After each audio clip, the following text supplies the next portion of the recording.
In a dystopian near-future Europe, a severe crisis leaves people without necessities. The totalitarian regime of not enough at all takes control, exterminating the elderly, pregnant women, and children. Some countries resist, including Ireland, Iceland, and Norway, where people seek refuge. Nico and his pregnant wife Mia flee, aided by a smuggler, as they dash through containers at the local harbor in search of escape. As they flee, Nico and Mia encounter obstacles, a dog in their path, helicopter lights, and demanding smugglers. Desperate to escape, they give their wedding rings to one of the smugglers. In the back of a truck, they join other refugees, women with children, and even a dog. Mia worries about her unborn baby, but Nico guides her to the spot where the child constantly kicks. As a small token of appreciation, he gives Mia a Snickers bar that he's been saving to enjoy once they reach Ireland. Mia watches other children in the truck, feeling guilty because she and Nico had to leave their first child behind. Nico reminds her that the military took their child away, so she is no longer alive.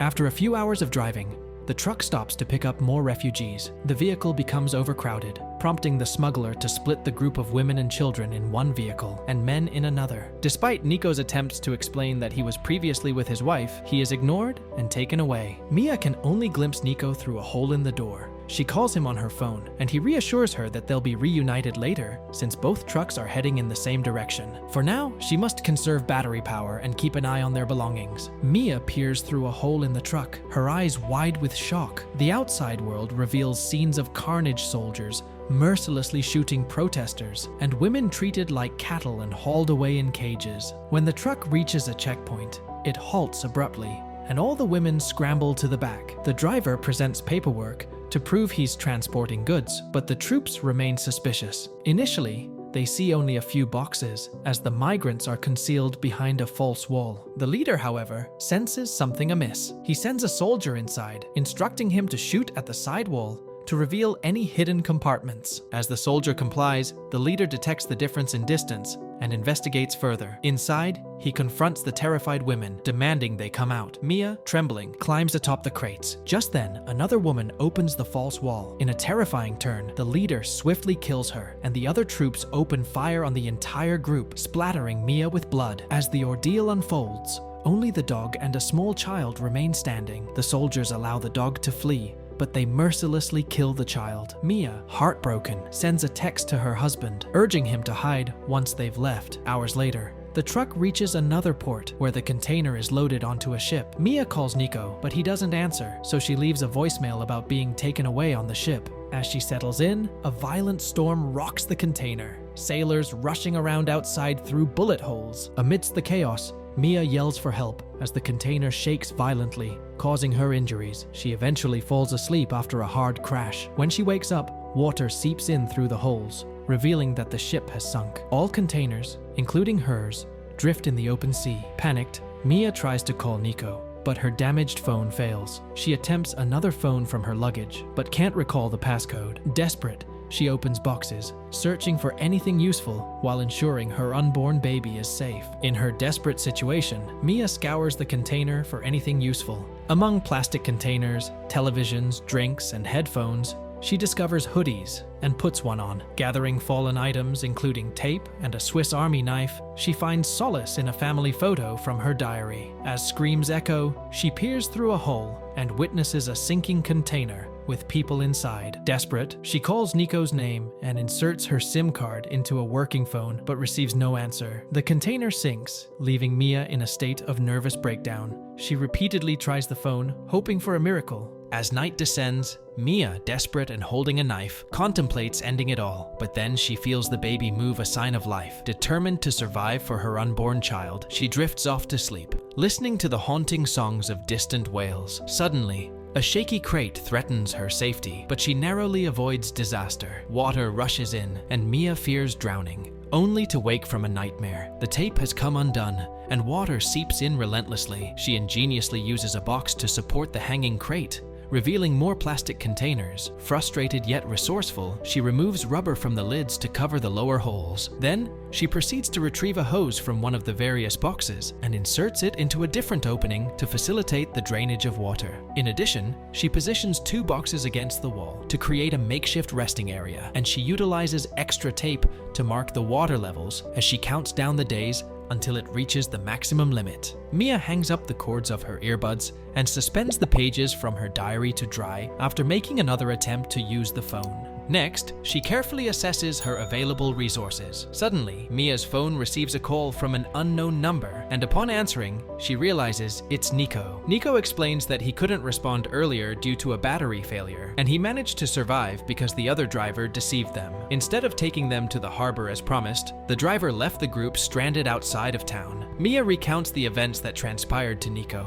and he swears to rescue her. However, for the time being, Mia must conserve the battery and strive to survive for the sake of their child. Mia is struck by a contraction and pleads with her baby to hold off a little longer. She takes a moment to eat her sandwich and rearrange the crates. Suddenly, she notices an approaching storm and experiences another contraction, desperately hoping it's a false alarm. However, her hopes are swiftly dashed as the storm rolls in, violently shaking the container, confirming that the baby is indeed on its way. And just as her phone rings, it slips from her grasp. Left with no alternative, Mia removes her clothing and clings to the ropes of the crate, elevating herself as she gives birth to the baby in the ocean. Swiftly, she untangles the umbilical cord from around the baby's delicate neck and gently pats the baby's back. Afterward, Mia ascends onto a crate, holding onto the infant tightly, patiently waiting for the storm to subside. The following morning, Mia senses the placenta being expelled from her body and carefully preserves it in a plastic jar. She then tidies up to the best of her ability and places the baby in a small box, wrapping her in a sweater while she inspects her belongings. She manages to consume some canned food, but unfortunately, her phone has suffered water damage and is no longer operational. In the cramped container, Mia faces a relentless challenge: her wailing baby. Desperate, she drills holes in the ceiling, hoping for an escape route, but the noise only intensifies the baby's cries. Frustrated, Mia loses her temper and then quickly apologizes.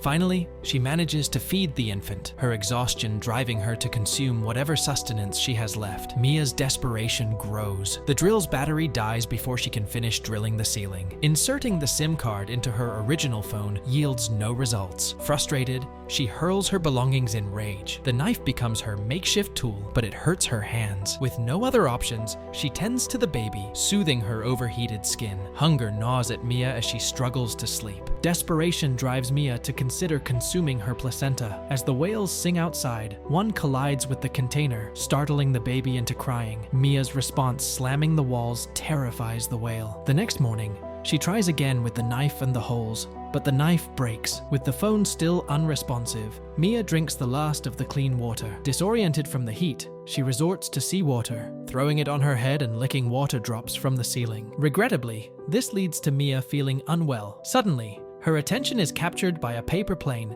descending onto her legs. At that moment, her eldest daughter appears, placing blame on Mia for the tragic demise of her grandmother at the hands of the soldiers. Overwhelmed with grief, Mia breaks down in tears, but Nico stands by her side, reminding her that it was not her fault. Mia finds solace upon waking up from her dream, as rain finally pours down and water trickles through the openings. Mia quenches her thirst by drinking some water and gathers as much as possible in plastic containers. Additionally, she seizes the can, but an epiphany strikes her when the lid snaps. Mia proceeds to thread the rope from the crates through the openings in the ceiling and exerts force downwards until she creates a hole that allows sunlight to filter in. Subsequently, Mia ascends to the top of the container and verifies that there is no sight of land. To enjoy some fresh air, she decides to sleep up there with the baby. When it comes time to change the baby, she discards the soiled hoodie into the lake, attracting a multitude of fish. This prompts Mia to rush and retrieve some rope and a piece of metal to commence fishing. However, no matter how hard she tries, Mia finds herself unable to catch even a single fish. Mia's desperation drives her to drastic measures. Spotting a passing jet, she rushes into the container, breaking a television and stealing a piece of its screen. Climbing back out, she injured her leg in haste. Ignoring the pain, she uses the screen to reflect sunlight,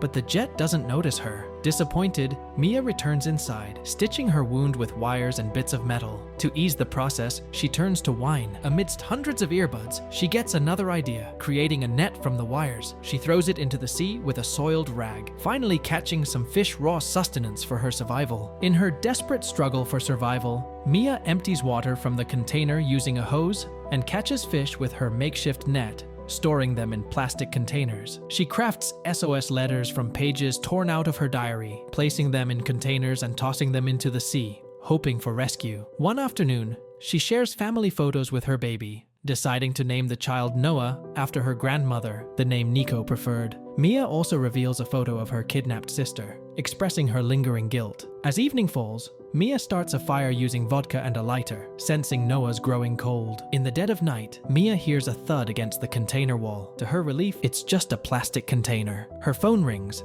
and Nico's voice comes through a mix of relief and despair. He tried stealing a boat, but was caught and shot. Bleeding and hiding, he has little time left. Mia places the phone near Noah, letting Nico hear their baby's sweet sounds. As they exchange "I love yous," her battery dies, and the wind extinguishes the flames. Mia clings to a Snickers bar she vowed to save for the end. Rants and drawings cover the container walls, and water is dwindling. Day 26 looms, and desperation sets in. Mia's resourcefulness continues as she constructs a raft from cratewood, plastic containers, and rope. The seagull's visit hints at land nearby. Later, she lights a fire and prepares a sail. When the container rumbles, Mia dives inside, spotting a Snickers bar, but her foot gets entangled in rope as the water pushes the raft away, and she fights to avoid drowning. Mia's desperate struggle reaches a turning point. She cuts the entangling rope with a piece of metal, escaping the sinking container. But panic sets in. Noah is missing. Following the baby's cries,